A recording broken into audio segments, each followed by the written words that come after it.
you very much. Oh wow, that's really big, isn't it? So first of all, in very brief, can you summarize what primary finance does? Okay, so primary finance is there to help people have a roof over their head, to have a home without being in debt, without getting into a haram contract. Essentially, the proposition is, if I said to you, you could get finance to buy a house, and over 20 or 30 years you could pay a competitive rate and eventually own your home but never be in debt, would you go for it? Yeah, I think it sounds good. So we want to alleviate the burden of debt. You're raising funds to support for NZF's housing fund to help people with shelter. So how does that fit into the work that you just described? Yeah. Well, I think there's a common theme. Housing is a basic human need: food, clothing, and shelter. So what we provide is on a commercial basis. We're not a charity, but on a commercial basis, we help people with a basic human need, which is to have a roof over their head, to live in dignity with their families, and whether they're rich or poor. So we help people who are wealthy, people who are also poor. Some of the people who come to us are not particularly wealthy, but they've spent a long time saving up for what you call a deposit, to enable them to eventually be able to buy a home for their family. And even then, it's a modest home, and we're helping those people as well. But if we go a bit further down the food chain, there are some people who are absolutely destitute, who we can't directly help because we're a business.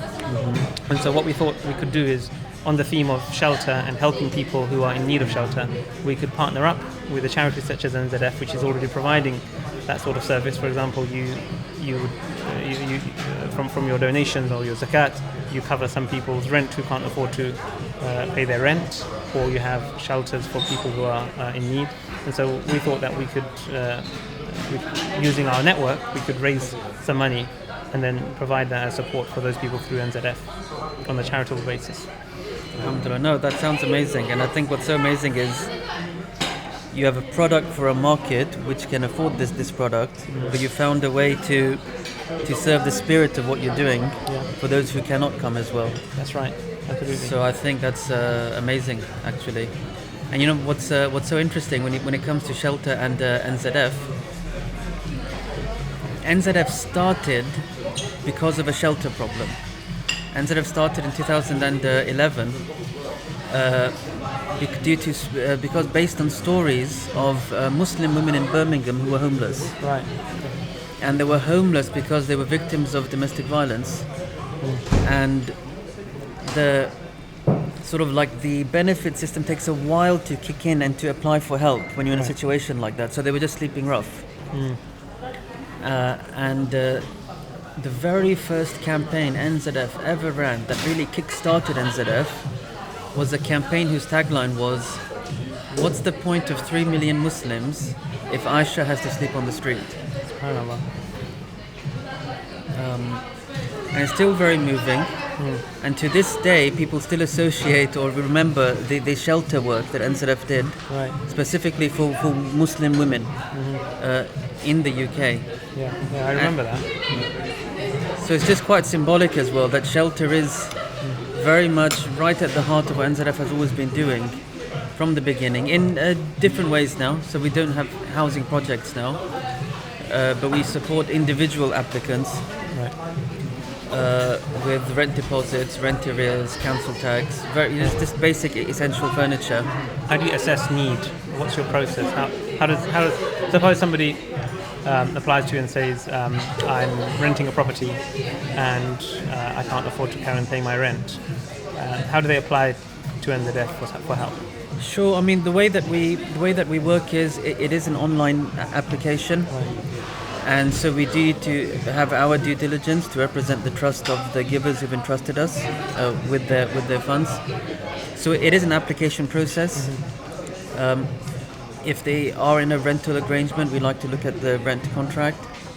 If they have a financial history that which we're looking at, which they will, we'd want to look at their bank statements as well. Right.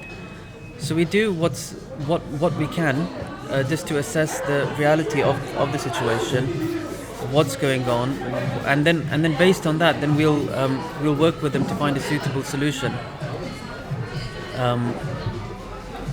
In the most extreme case, actually, a case we helped just a few weeks ago was an asylum seeker who had come from Syria. And a lot of people we support are actually people who've come seeking asylum. And he was homeless. He had studied dentistry in Syria. His father had been killed. He'd come looking to start life again after a difficult situation. And so we were able to help him get into shelter, pay the rent for that property, get him settled and in an address of his own. And then we have other funds we can funnel people to. So like he has a qualification, but it's Syrian. Right. So we have a work fund with which we can help people in his situation, help him do a course, just to translate it into an English qualification, so he can start working. So that he can work and then not be dependent on charity. So the housing fund therefore was his entry point into our sort of support network. Yeah. And then we told him, and if you want, you can apply for a work fund, and we can help you translate your qualification as well. And the last I heard about his case was he just wanted to work on his English first of all before he could do something like that. I actually have a personal experience with NZF. With? So NZF. So actually, I was in the cafe just next to East London Mosque a few years ago. Okay. And a man walked up to me and he said he needs help. He was a Moroccan chap, and he said, I've got nowhere to stay. And I said, it was winter. And I said, where do you sleep at night? He said, I just get onto the bus. And he just goes from one end of London to the other on the bus just to keep warm during the night. And I was shocked. And now I'm also wary that there's a lot of people who are scammers really and come along and say these things. So I said to him, my wife and kids, they're off in Egypt. My house is empty. Why don't you come and stay with me? Wow. Okay. And he said, fine. So I took him home. And my wife was away for a few months, so he ended up actually staying in my living room for several months. And he was unwell. From having to walk up and down the streets all day, he had a massive cut under his foot that was very deep, that needed attention, needed medical attention. So I let him stay in my house, gave him a bit of spending money, and subhanAllah, he would spend all day in the masjid. And he'd leave in the morning, go to the masjid, spend all day and come home. And he'd also got a qualification for being a security guard. Okay. But he just needed someone to help him find a job. And so now he had a base. He wasn't sort of destitute on the street. He had somewhere to come and sleep and just get a bit of rest. And I actually helped him to apply to NZF. Okay. For a bit of funds to help him make the applications and travel and so on. I think it was £200 or £300. It wasn't much, but it really helped this guy who just needed that little bit of a leg up.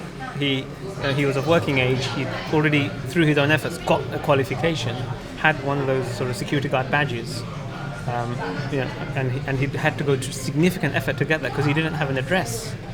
He was using the address of like a homeless shelter in Victoria, so he'd have to travel there every time to pick up his letters, go back and forth. And so that's actually a real life example of how NZF has actually helped someone, and I've seen that with my own two eyes. That's amazing. What you've highlighted also is just the fact that sometimes the support might not look like a lot to someone looking on. Yeah.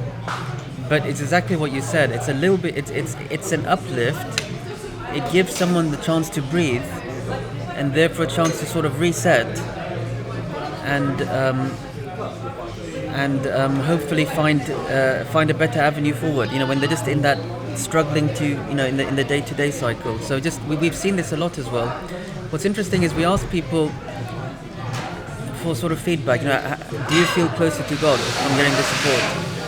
Do you feel closer to the Muslim community from getting the support? And overwhelmingly, people answer yes. Like in a scale of 5, that it's like 4.8 or 4.9. Out of all the people that we ask. So it's just this sense of a boost that you get. Boost that I'm not alone. There is a community. Yeah. Community is there for me. So it's really nice. I really appreciate your sharing that with me. Yeah.